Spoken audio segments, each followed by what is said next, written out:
Մարդիկ ինչ են ասում են Թուրքիան է նախապայման դնում։ Այդ Թուրքիան երբեք էդի որպես նախապայման չի դրել։ Եվ այսօր ընդհանրապես իրենք այդ ամենի մասին չեն խոսում։ Մեր կողմից ամենաողջամիտ որոշումը այս վիճակում կլինի ընդհանրապես չխոսել ցեղասպանությունից թուրքերի հետ բանակցությունների ժամանակ։ Հայ-թուրքական հարաբերությունների օրակարգում սա չպետք է լինի։ Քաղաքականություն չպետք է լինի սա։ Սա մեր պատմական հիշողությունն է, մեր նախնիների արյունն է, մենք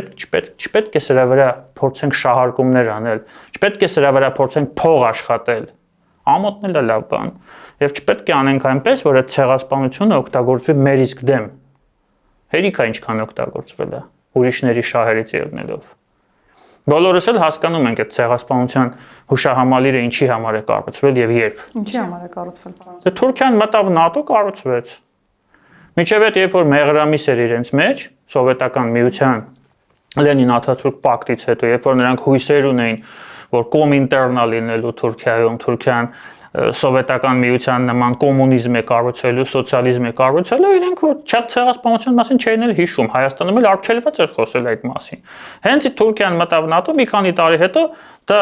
դարձավ Հայաստանում այն ժամանակվա սովետական օրակարգի մի մաս, այսինքն քաղաքականացվեց։